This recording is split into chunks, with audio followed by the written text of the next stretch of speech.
Well, thanks for everybody that did show up. I think it's a really important topic. I wish a lot more people would have shown up, because I do this presentation periodically at different groups, and I really appreciate being invited to do it at Hope, because the right kind of people that I'm really addressing are really the people that have come to Hope. I'm John Strauchs. Just by way of background, I started out at the CIA. I was in the clandestine service. For anybody that would know the difference, I was a CT. And then after that, I had about 23 years of running an engineering firm, security and fire protection engineering, and we designed security all over the place, including the security for the World Trade Center after the '93 bombing. Topics I'm going to cover are convergence of communities, obviously. To some extent, I'm preaching to the choir on that. The cost of security, which most people don't know, even though they sometimes think they do. An urgent need to triage, and I'll explain that. Some of the new threats, problems at Homeland Security, and that's preaching to the choir. And then issues of privacy and civil liberty. So why security presentation at a hackers conference? Well, there are a lot of reasons. One is because security and CT, IT are converging. Most people know it's happening, but most people aren't paying attention to what the convergence is and what the effect is having on both sides, particularly on security, though. I'm here because there's something about security community you should know. You need to know what's happening. You may know a lot less than you think you do, because CT and IT are driving security today, sometimes in the leadership position, and neither community, security or CT/IT, is paying attention to that. Because CT/IT, people in general, including people at Hope, know a lot less about security than they think they do. And maybe more importantly, because security knows very little about CT/IT, and a big part of the security community doesn't want to know. And because security leadership is at least faltering, possibly failing. Because this security community needs people from CT/IT, and maybe they need it urgently. Security needs new eyes, fresh blood, and we need smart people. And that's certainly something that Hope represents. I mean, there's a ton of smart people here.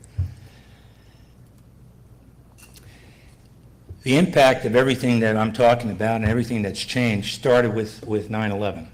Not so much with the bombing of Oklahoma City, or for that matter even Waco, although in some ways I think Waco is far more tragic. But 9/11 changed everything in the United States and in a ripple effect around the world. America is no longer the same after 9/11. There was a time after 9/11 when Homeland Security would hire, and did hire, anybody that had a pulse. Anybody, for example, that couldn't get a job with any of the federal law enforcement agencies could probably get a job at, first they went to the Air Marshal's program, and then ultimately they went to Homeland Security. And they were all hired.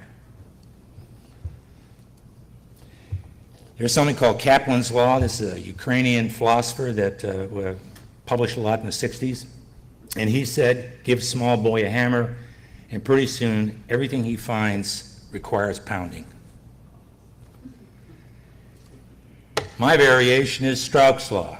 Ask for advice from security people, and soon everything looks like terrorist activity.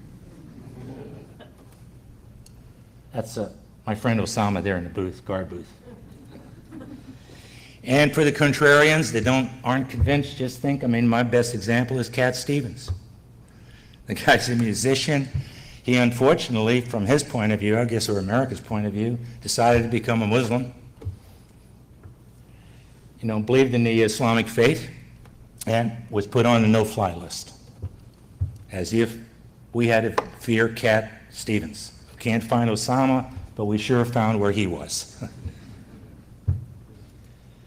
Department of Homeland Security was established in 2002, not long after 9/11, activated really in January 3, Last year, I don't know what the current budget is because there's a lot of controversy about what the numbers are, but $44.6 billion budget last year, 208,000 employees, and it absorbed FEMA, Secret Service, Immigration Naturalization Service, they have new names now, Customs, TSA, and the Coast Guard.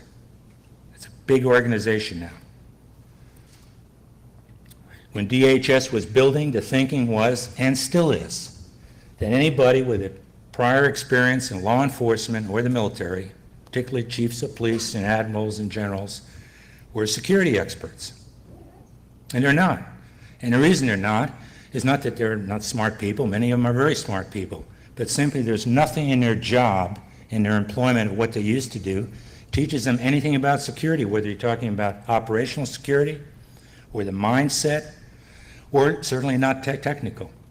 One of the great advantages, if there is an advantage of coming out of the CIA for security business, is that it's the only agency that teaches you to be the adversary, to be the attacker, to be the aggressor. And the only way you deal with security in terms of solving security problems is you got to think like the bad guy. Because if you can think like them, then you know what they might do and you can do counter planning. Well, generals and admirals and judges, the head of the Department of Homeland Security is a judge with absolutely no security experience whatsoever. Now, there are some people in Homeland Security, I don't want to sweep with a too broad a brush, that are very smart, very competent, and know a lot about security. But there are only a handful here and there. There are a lot of people in Homeland Security and other parts of the security organization that fundamentally have no background. And a lot of the wacky things, particularly you've seen, and you're going to notice I'm going to pick on TSA a lot today, this morning. But anybody know what TSA stands for? No. Thousands standing around. So, they have a mindset problem, and they illustrate that problem, and I'm not picking on them to be critical in a destructive way. I'm picking on them to be critical in a constructive way. Because if we understand the problem, you can solve a problem. But if you don't pay attention or act like there's no problem, nothing gets all progress occurs through conflict. An LAX terminal, TSA employee at Los Angeles airport tripped over a power cord. She was interviewed afterwards. I mean, all the details of what happened are very clear. Now, for reasons I still can't explain, nobody noticed for quite a while, I don't know what a while is, that the walk-through metal detector wasn't working anymore. I mean, I think it'd be pretty obvious, because there's a little lights on there that tell you what the sensitivity is. They're almost always tuned to be able to pick up 5 nickels stacked, nickels being non-ferrous, 5 nickels, that's the sensitivity they strive for. Anyway, somebody in a supervisory position saw that all of a sudden the metal detector hadn't been working for a while, so they cleared the entire terminal, made everybody leave. Everybody had to come back through security again, huge lines outside. It was on the local news. And hundreds of people missed their flights. I mean, I don't know what the effect on America was, the economy, people missed meetings and so forth. With the theory, with the thinking that somehow a terrorist might have caused this woman to accidentally trip on a power cord and pull out the power cord. Somehow, I don't know, mind control, or I don't know what they're thinking with. The problem was that they don't think about judgment. Government process, and I'm talking about not just American government, almost any government in the world, the process is people are instructed, demanded to follow rules. They're discouraged and sometimes even punished for applying judgment. And the problem was at the LAX terminal, nobody wanted to apply the judgment of saying, this is ridiculous. Plug it back in and just keep on going. They wouldn't do that. Another example of the mindset problem is, I hear a lot of people tell me all the time that, well, we got some really good people in place. And like I said, there are some really top-notch people in the organizations that know what they're doing. They'll fix it. Well, my counter to that is if anybody here has ever thought about the airplane toilet. It's one of the worst designs, particularly for a toilet, anywhere on the planet. And the airplane toilet has been like that since airplanes were used to carry people. And it still is, and there's no sign it'll ever change. So given enough time, don't count on the fact that everything will be done right. I'm not going to spend a lot of time on the convergence because most of you know what the convergence is, but just to refresh everybody's memory, and this is a tiny list compared to what the convergence is. Everything's obviously going to digital. IP networking, particularly for video, in fact, when you buy a video camera today, whether you're going to IP network it or not, it's ready for IP networking. It's built-in standard. In fact, a lot of the sensors now are IP or at least networkable connections. Internet-based service, for example, is very common. Video resolution is going up and up. Facial recognition, for example, still not ready for prime time, pretty close probably. It's really a degree of resolution. Security probably uses fuzzy logic and analog type thinking of processing signals, probably more than almost any other sector in industry, because a digital analysis of a situation doesn't help you as much as a fuzzy logic way. And that is, if you know certain conditions, the computer can say, okay, this is probably a false alarm. Not that you definitively know, but you base it on probability. And so forth. Anyway, RFID, in fact, my brilliant daughter is doing a presentation tonight at 8 p.m. on RFID, if Tiffany Strauchs-Rad, if anybody wants to sit on her presentation. BACnet, LawnWorks in particular, very, very important in security because if you apply LawnWorks, and that's basically really intelligent multiplexing, you can save wire and conduit costs up to 40%, maybe even higher, as high as 60% sometimes.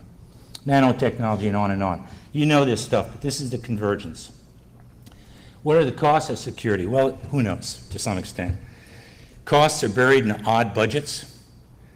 They overlap constantly. Some state and local organizations don't report a lot of the security costs, and I'll give you some examples of sometimes why they don't. No one really knows what security spending is. Now, if you have a property, a commercial property, you put up a fence, now is that a security expenditure or simply a need for you to demarcate a legal boundary? It's hard to say. It depends a little bit on how the fence is used. Overseas figures, even though I made a stab at estimating them, are very hard to get because they're not shared. And then a lot of sectors, in particularly private security, banking industry, for example, hides their security and criminal problems for fear of liability. The lawsuits from the 1993 attack on the World Trade Center were just finally settled last fall, after all these years. In 1990, I published a book along with Bill Cunningham. It was probably the first seminal work on understanding the size of private security, that is law enforcement and private public sector and private sector security, based on original source data. And that is, we went back as much as possible, couldn't always do it, of getting the real data rather than anecdotal information and reports of other things. We needed today a vital requirement to update the information, because we really don't, since 9/11, we have no idea what the size of security or law enforcement is. But based on our earlier work, one thing we found out was that nobody knew that in 1977, there was a crossover, and that is private security suddenly became more expensive, more expenditures were made in private security than public law enforcement. Nobody realized that. And by the time ended to the year 2000, private security was double the size of public law enforcement. Until the book came out, nobody had a clue that was happening. But that was year 2000. 9/11 came along. I don't know what happened for sure. But this is what I think happened. I think it crossed over again. And public spending for security, and I'm using the broadest term for security, is probably crossed over and is higher than private security again, and maybe much, much higher. The Congressional Budget Office made these estimates. I think they're extremely low, and again, they're confused because there's an overlap problem. White House recently, as of I think last year, estimated the U.S. is spending $100 billion a year on Homeland Security. Well, I know that can't be true because our own book, our own study, we determined it was $103 billion in the year 2000. So it doesn't make sense it's only $100 billion today. What I think the figure is this, and this is a conservative estimate. I think it's at least $300 million a year, billion dollars a year. It could very easily be $400 billion or $500 billion. Nobody has done an analysis yet of those costs. The bottom line is, right now, nobody knows what the cost is except that it's really, really high. Right now, and I think these are astounding figures.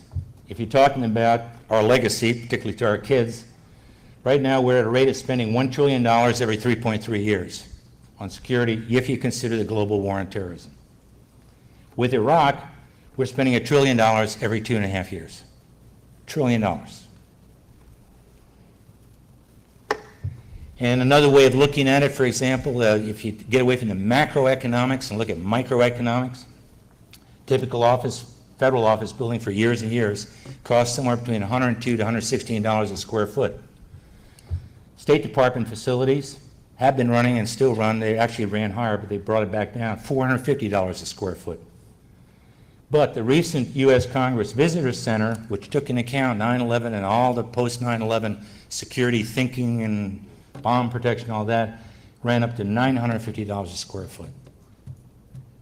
CIA headquarters wouldn't have been $950 a square foot. A prison is not $950 a square foot. We don't have enough money to do everything that needs to be done. There will always be places that are unprotected, and as PLO leader Habash said, why attack lions when there are so many sheep? We have an urgent need to triage. So what is triage? Well, most people credit it having been developed as a concept in World War I. When there weren't enough medical supplies, not enough doctors, there are 3 rules. You do not treat a soldier who will die even if you treat him. You do not treat a soldier who's going to survive even if he's not treated. You only use the medicine and the doctors for those soldiers who wouldn't survive if they weren't treated. Now, that's not a humane way of doing it, but if you think about it, if you don't have enough medicine, don't have enough doctors, and you can't wish it to be otherwise, you got to do something, and that is to make most of what you have available and help the most with the least amount. The reality is, no matter whether you believe in triage or not, doesn't matter, because sooner or later, the United States is going to have to triage. Now, I will say I've been pitching this presentation, this speech for a couple years now, and as far as I know, I've never convinced anybody with decision-making authority about this concept. But like I said also, it doesn't matter, because whether they agree with it or not, sooner or later, you're going to have to do it. Unfortunately, if it's later, it's more difficult. The new triage is, do not expend security resources to protect venues that cannot be effectively protected. Now, that doesn't mean you don't do anything. I'm not saying that. What I'm saying is, don't spend a lot of resources. Don't spend tens or hundreds of millions of dollars. What's an example of a venue that cannot be protected? Mass transit. Subways, buses, trains. If you start, you run everybody through x-rays and metal detectors, you're going to kill the industry. You might as well go out, get some horse and buggies. Mass transit cannot survive that kind of scrutiny. You're going to have to accept some risk. Do not expend resources to protect venues that can be reasonably survive anyway. What's an example of that? Reservoirs. We're spending hundreds of millions of dollars protecting water reservoir systems across America. And again, I'm going to repeat, I'm not saying don't do anything at reservoirs. You should meet some minimum security. But reservoirs have the advantage of being protected by dilution to extinction. There have been at least 7 documented cases of criminals poisoning reservoir systems, particularly in Louisiana, several times, with arsenic and all kinds of chemicals to extort money out of the government, saying we're going to put even more in. It would take tens of truckloads of arsenic into a reservoir system for anybody to even notice it. And yet we're spending hundreds of millions of dollars protecting it. In fact, there are ideas at certain cities, larger cities in America, where they actually want to put a cover on top of the reservoir. Now, you could do it like the Superdome, but in fact, it's about 3 times the size of the Superdome. You could do it, but first of all, what's the problem? I mean, that's not where I'm going to attack the system anyway. If I'm going to attack the system, I'm going to do it like in New York City, where I'll just rent an apartment someplace, like down in Greenwich Village, and I'll put a 55-gallon drum with some nasty stuff in the basement. I'll tap into the city water main and I'll back pump. And why? Because all older city systems have no backflow preventers. They didn't exist when these water systems were put in. So all you do is have more pressure than the city pressure, and the stuff will go into the water main and be distributed downstream. You wouldn't have ever attacked a reservoir. Do not expend resources to protect venues that are unlikely to be attacked. I'll get back to that in a minute. That's a real one because we're spending hundreds of millions of dollars on that one. Only expend resources to protect venues that will not survive without them, and the probability of attack is reasonably high. By the way, anybody has questions, interrupt me at any time. It doesn't bother me one iota. I think it's critical to match the countermeasures to the threat. Use a scalpel, not a meat axe. Right now, so far since 9/11, we take a meat axe approach to everything. Again, TSA is probably the best example.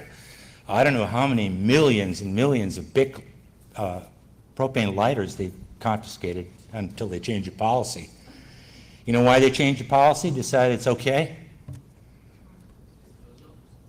Pardon? No, you're getting too sinister now. The reason was they cannot find matches. They can't find paper matches. So if you can't find a paper match, why are you worried about the big lighter? I mean, they both have little flames.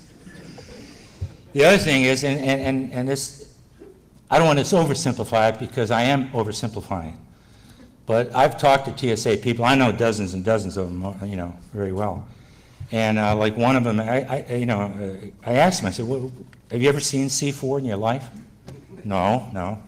I said, well, what's the problem with butane lighters? He said, well, the guy on the plane with his shoe, he was going to try to light the C4 and, blow up the plane. Well, in Vietnam, I used to take, me and my buddies used to take Claymore mines and peel them apart and pull out, it's like Play-Doh, pull that C4 out. And then we take a big hunk of it and roll it up in the ball, and we put it on the ground, and we light it, and it burns with an intense blue flame. And we could cook an entire meal on it. It takes a lot of energy, a lot of accelerant energy for C4 to turn into a real explosive. Because if you light C4, it just burns. It doesn't explode. Now, we would never do that in an electrical storm. So use a scalpel, not a meat axe. Consider probability rather than only consequences. And I'll get back to that, but that's probably the biggest mistake as a nation we're making right now, is we're looking at consequences, ignoring probability. Understand what life cycle costs are. Most people have no idea. Life cycle costs is, what does something cost over a 20, 25-year period? If you want to build a big building, and you hire an architect, and you design a building, and you build it, that's probably 3 to 4% of the life cycle cost of that building over 25 years. And yet, government fixates on that 3 to 4%, the architect, and to get everything right, and we've got to be green, and we've got to do this and that. And yet, how the building operates, how the building works, is what determines the cost. And it's hardly ever paid attention to. When you're dealing with security, I'm sorry, is there a fine for that? I don't know. You have to do it the same way. We have to look at what the life cycle costs of security are, not the capital outlay. Sometimes you have to spend a lot of money in the beginning to save a huge amount of money later. And we don't do that, hardly ever. And finally, common sense, which is a really rare thing these days. I believe in Occam's razor. If you see hoof prints in the sand, they're probably from a horse and not a zebra. You find an egg in your refrigerator, it's probably from a chicken, not a peacock. The simplest explanations in life are probably the best and the most reliable explanations. Occam's razor is a very good rule. and for the contrarians. This is true. Associated Press, October of last year. In New Jersey, they went nuts over gumball machines. Now, first of all, I think there's still gumball machines out there. I can't remember seeing one for a long time. But I guess there's some places that they want to get rid of your change in your pocket, they put them out. How many other better ways, if you're a terrorist, to attack America than to poison our gumball machines? And yet, they passed that resolutions. Oh yeah, man, children's a holy cow. I wish it would have been the same thing would have been said at Waco. Bomb attacks remain significant. Now this is, I love Maine, my daughter lives in Maine. I raved about Maine so many, I live in Virginia, but about it so long. I went there for my own mental therapeutic therapy after Vietnam. I just love the state. Anyway, I was shocked to see Susan Collins, the senator from Maine, published in a local paper. I actually, last year I ran a security blog for a while, and I finally dropped it for lack of general interest. I wrote a big blog on this one, was that in her bill, she got money for little places in Maine to get bomb squad materials and all this anti-terrorism crap. And then my last point is, if you're going to kill yourself for God, are you going to do it in Fort Kent, Maine, or are you going to do it in Manhattan? Considering you only have one life to give up. And how many here know where Fort Kent is? Anybody know where Fort Kent is? All right, one person. It's right on the Canadian border. Just got terrible floods there recently.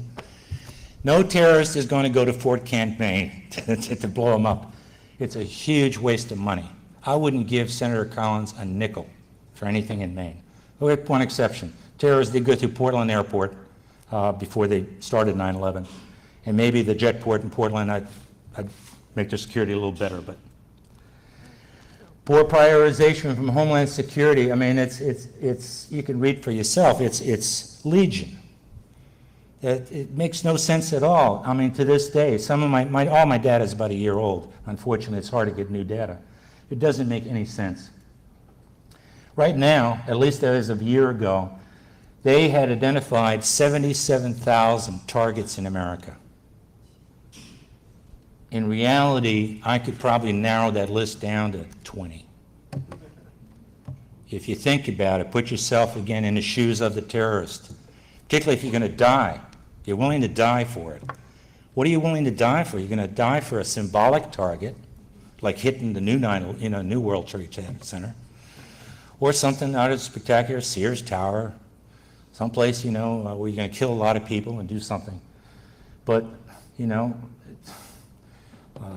chemical plants, chlorine is not going to kill a lot of people. It'll kill people, but not the kind of numbers that they're looking for. Yes, ma'am. Sir. Oh, I can't see. You mentioned that public transportation is not one of these targets, but we've seen evidence of it in other countries. Yeah, Japan, yeah. That was a local homegrown group. It didn't work well. Yeah. What I'm saying is that no matter what you try to do, it's not going to do much good. Again, I don't say don't do anything. I think the patrolling that the NYPD and Port Authority police do in New York is outstanding. But the thing is, if they catch a terrorist to prevent a terrorist act, I guarantee it'll be serendipity. Now, I'm not saying they shouldn't try. They should try. They should have these patrols, and maybe they'll get lucky. But if they stop it, it'll be because they're lucky. Not because anything they did specifically is going to give them any kind of probability of stopping a terrorist attack. Too many ways to attack a public transit system, too many locations, too many stations, too many people with backpacks. And if you screen everybody, you're going to kill the system. The last two attacks in Europe were for the transportation. Yeah, London. Yeah, and Madrid. What I'm saying is then tell me what they should have done to prevent those attacks. I'm not saying the attacks won't occur. I'm not saying they won't attack that target. I'm saying don't spend hundreds of millions of dollars that won't do any good anyway. If you don't have any questions, can you line up to the mic? Oh yeah, can you go to the mic, because I think they're recording this too. If you have a question, just go to the mic, please, because I think they're recording. So let me go a little quicker now. Here again, Indiana had 50% more terrorist targets than New York City. Twice as many as California. And Hollywood is a potential terrorist target, as is Disneyland. Because of Indiana had targets included Old McDonald's petting zoo, an Amish popcorn factory, and a Sweetwater flea market. This is all verifiable. In fact, it's in the Homeland Security Inspector General's report.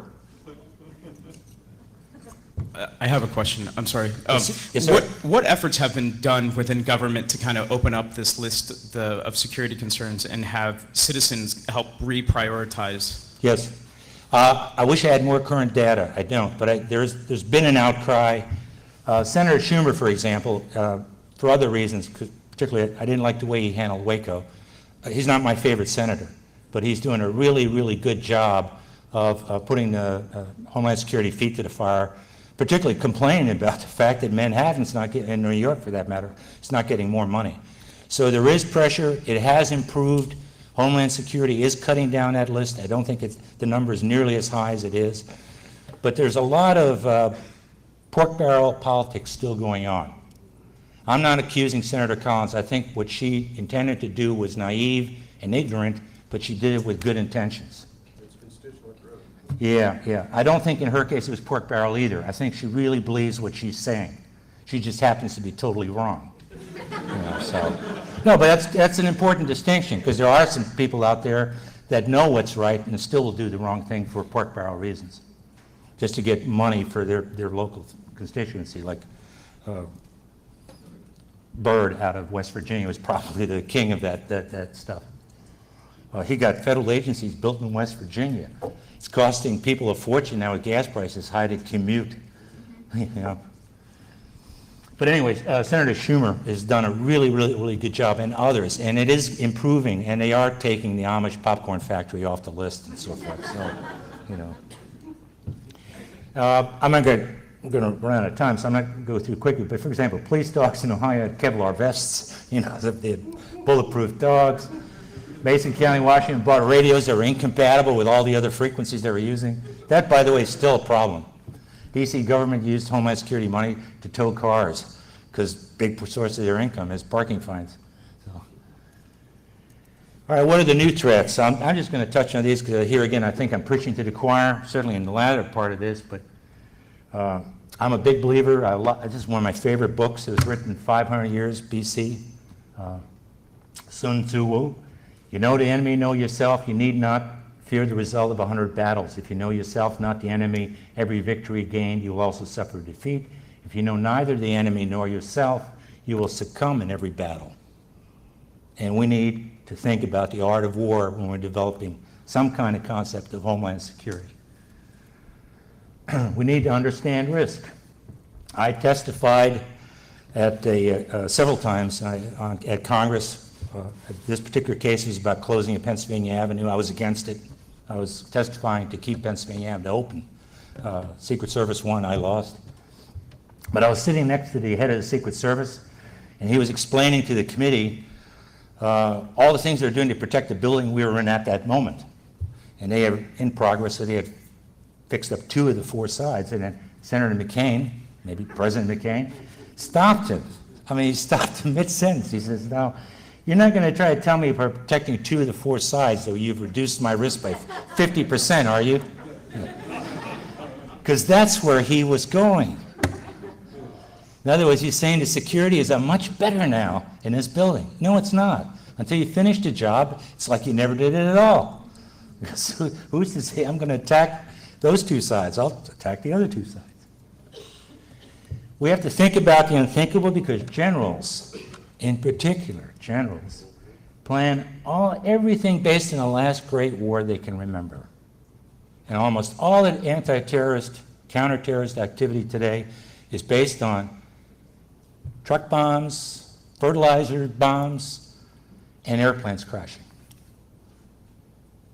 And yet, the standards we're using, because the bombs can be made so large, I don't want to identify it for various reasons, but the standard we're using for the size of the bomb we designed to is so small, It's insignificant. I mean, the countermeasures are insignificant. The bombs are too big. Terrorists probably won't, next 9/11, it's probably not going to be explosives or crashing airplanes. They're going to change their tactics to meet our countermeasures. A terrorist attack in America cannot be prevented.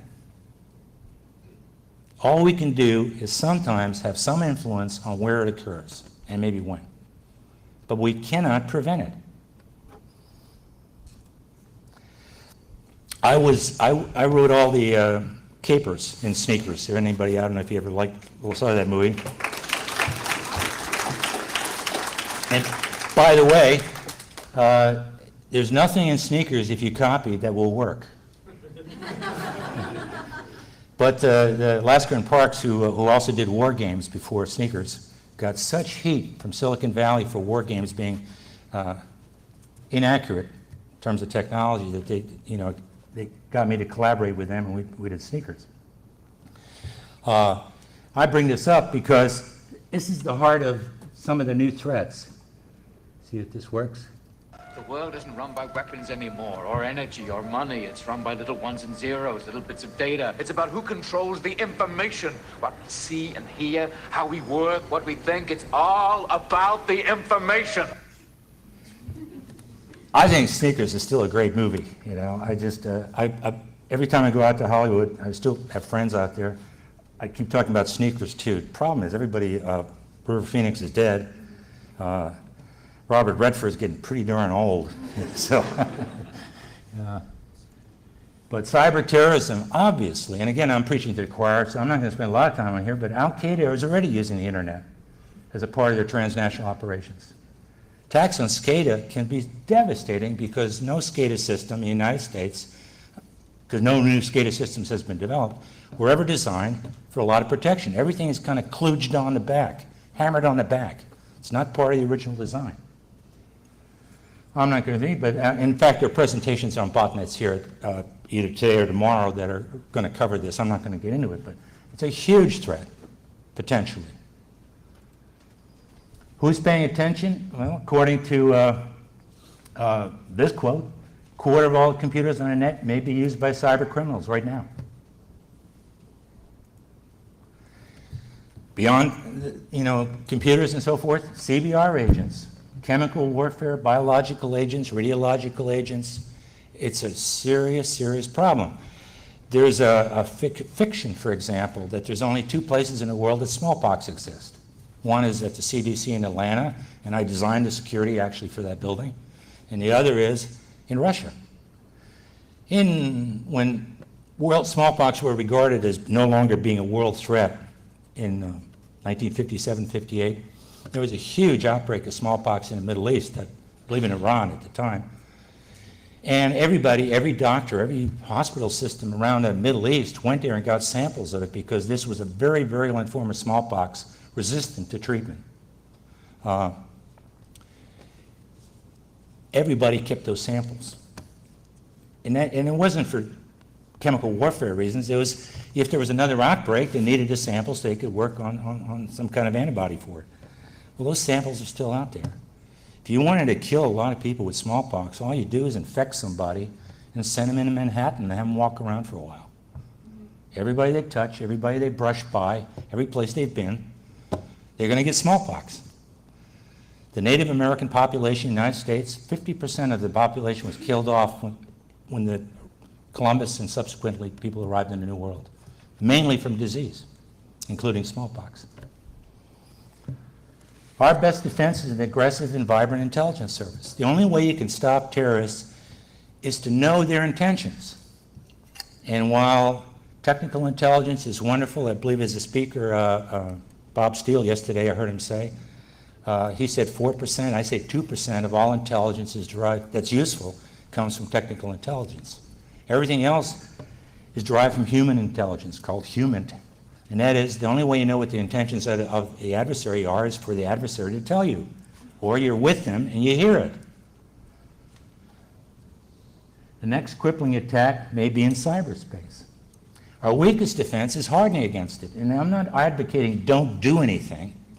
do everything you reasonably can. But it's the weakest possible defense we have for terrorism in the United States. Problems at Homeland Security, well, I'm going to be preaching for the choir, but I call it the Brownie syndrome. That's one big problem. Most have little or no prior security experience, including the head of Homeland Security, the judge. As of last year, July of last year, again, I don't have more current figures, 24% of the executive positions in Homeland Security are vacant. One reason a lot of people don't want the job. Because you can't do it and look good. No one wants to be Brownie. Of the technical positions, which I think are vital, 10% were still vacant. And of the technical positions, the head of that whole department is a marine biologist, which is a very smart guy, but what does he know about terrorism? Either technology or operations. An example of this is probably what a lag we have, is that if a dirty bomb was detonated, let's say in Manhattan, right now, today, it would take 4 years for all the people who are possibly contaminated by the dirty bomb to have lab results come back and tell them whether they're sick or not. And the reason is there are 13 possible isotopes in a typical dirty bomb. Right now, we can only test for 6 of the 13. And there's only a handful of labs in the country that can do the testing at all. So a dirty bomb was detonated right now in lower Manhattan. We couldn't get a clean bill of health for 4 years. And that's because there's a lack of talent. Privacy and civil liberty. I'm big on this. I know Hope is. By the way, I love Amy's work. I mean, she has the most brilliant mind, the most kind of little devious, brilliant mind. But she puts everything in a nutshell that bothers you, you know. In the United Kingdom right now, and by the way, this information is 1 week old, so it's very good. There are 4.2 million network TV cameras in England. 1 camera for every 14 people in the United Kingdom. A Londoner walking around London, on an average, every day is going to be on camera 300 times. Manhattan right now has about 4,200 private and public cameras. Not all of them are networked, by the way. NYPD is probably going to add 3,000 by the year 2008. Now, it doesn't come close to what England or London have done, but it's certainly something that worries me. Because even though I'm in the security industry, I came out of the CIA, I believe in what I did, I liked what I did, it was a good thing. I don't like the idea of, I mean, if I can catch someone not picking up their dog poo on the street and they get a fine for it because they're on camera, that's wonderful. But I don't want them second guessing what I'm doing because they got a picture of me coming out of a bar. Maybe I didn't take a drink, maybe I did. I mean, I don't want this to become 1984, which, by the way, is 24 years ago. Is there any knowledge of what they're doing with the cameras in London? I mean, do they have people that are actually Yeah, watching that's the most common question there is. They have do have a policy of not retaining it for a long time, but when that policy was developed, it was because they could not retain it a long time. Storage was a real problem, and retrieval was almost impossible. I don't need to tell you now that we're talking about terabytes of storage, easily done. Not only that, but you can network, storage banks together. Retrieval and indexing has gotten better. And right now, despite what people are saying, they are keeping it for a long time. They, in fact, apprehended terrorists as a result of all these cameras. But keep in mind that in England, with all these 4.2 million cameras, they never prevented a terrorist incident from happening. All the value of it came as a result of post-incident investigations, which I'm not saying is unimportant, it is important, but it didn't prevent a terrorist act. And it's unlikely to. And the reason is a human being can't monitor more than 9 to 12 monitors at one time. And yet, in some of these new centers, I've seen over 100 monitors on a wall. Now, granted, a lot of them are event activated, that is, they cue the observer. But that, and of course, like I said earlier, facial recognition systems have not worked at all. I mean, every city that's put them in has pulled them back out because they just don't work at all. But I'm concerned because I think the storage is there. I don't think they're going to get rid of it. As long as they can keep the images. And right now, I mean, I think London's keeping them for about a year. Any other questions? I just wanted to make a comment. You were talking about the movie Sneakers, and you mentioned that nothing in that movie works. Yeah. And if you listen to Phone Losers of America Radio, you'd know that there's a Canadian telecom that when you log on and decide you want to change how you're being billed or whatever, they actually use a voice as your password authentication system. And it is vulnerable to the little attack, even if you have lots of different voice levels or anything like that. Let me give you an example, though. When they contacted me to work on Sneakers, I said, I don't want to make a training film for little criminals, So, for example, there's one scene when Robert Redford's going to sneak into this one room and take some stuff. And he walks really, really, really slow, Well, it's never quite clear in the scene what kind of sensor is being used. There's a presumption it might be a passive infrared sensor. What you're actually seeing on screen is one half of a active microwave sensor. But anyway, River Phoenix is down in the basement, bringing the room heat up so that it matches body heat, if any of you remember the movie, And he's talking to Redford over the phone. He said, okay, 98.6, match, Well, if you think about it, what does a passive infrared sensor see if it was on the wall? Does it see 98.6? That's internal body temperature. And if you're doing an autopsy, you might get 98.6. But the proper temperature would have been 89 to 91 degrees. So I made it deliberately hotter. But the interesting thing is we tried to premiere it at the American Society of Industrial Security Convention that was coming up in September. And they showed it there for free, anybody that wanted to see it, all these security people. And I had dozens of security people came up to me and said, John, you shouldn't have done it. Give away all those secrets. Well, I didn't say anything, but my mind's saying, you idiot. So, anyway, any other questions? But if not, I appreciate it. Thank you very much for giving me the opportunity. Thank you. Appreciate it.